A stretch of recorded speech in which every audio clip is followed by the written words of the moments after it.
Now, sa gitna nitong sahig ng diversities at bubong ng pedagogies, may dalawa pang panels, no? Yung communities and institutions. Yung community, siyempre, doon tayo nakatira. No? Dahil iisang planeta lang tayo, mayroon tayong global community. No? At the other end, dahil pinanganak tayo, mayroon tayong mga magulang, mayroon tayong mga pamilya, mayroon tayong personal community of friends and family. And then, of course, karamihan sa atin na-associate natin with a country or a nation. So, we have our national community. And between our national community and personal communities, iba-ibang antas ng sinasabi nating local communities, mula sa kapitbahayan, sa barangay, munisipyo, probinsya, even regions. No? At the same logic applies. Kung sinong namamayagpag dito sa diversities na nasa salamin ng pedagogies, ganon din doon sa ating mga communities. Halimbawa, sa local community, siyempre, kadalasan ng mga imam, pastor, pare, mga leaders ng simbahan, mga lalaki. At napakaliit ang budget natin para sa mental wellness. And of course, ang ating mga local leaders, mayayaman. Doon naman sa ating global, tayo mga tao, sinasakop natin yung mga lugar na dapat nandun na sa mga ibang species. At siyempre, nung nakaraang pandemic, huli na nakatanggap ng bakuna yung mahihirap na bansa. Doon sa ating national naman, yung ating national language batay sa pinakamalaking ethno-linguistic group. At ang ating mga national heroes, marami lalaki, may ilang babae, at wala kung naririnig na LGBT na national hero. Maging sa ating mga sariling tahanan, ang nasusunod, yung mga may trabaho at may kita.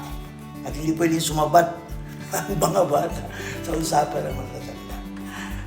Now, mahalagang makita natin na bagaman totoong si nanay, yung bunsong kapatid, yung si ate, mga mahal natin sa buhay at miyembro ng ating pamilya, miyembro din sila ng mas malaking grupo sa malaking lipunan. Mga kababaihan, mga kabataan, may kapansanan, mga walang trabaho, mas malalaking silid lipunan. Yun yung sinasabi natin earlier ng mga silid lipunan. At yun ang ibig sabihin ng social consciousness. Pag nakita mo na yung vulnerabilities ng mga tao, hindi lang bilang personal na mga kaugnayan natin, kundi systematic, structured na larawan at architecture ng buong lipunan. At para makita natin ito na mas close up, meron tayong very simple exercise.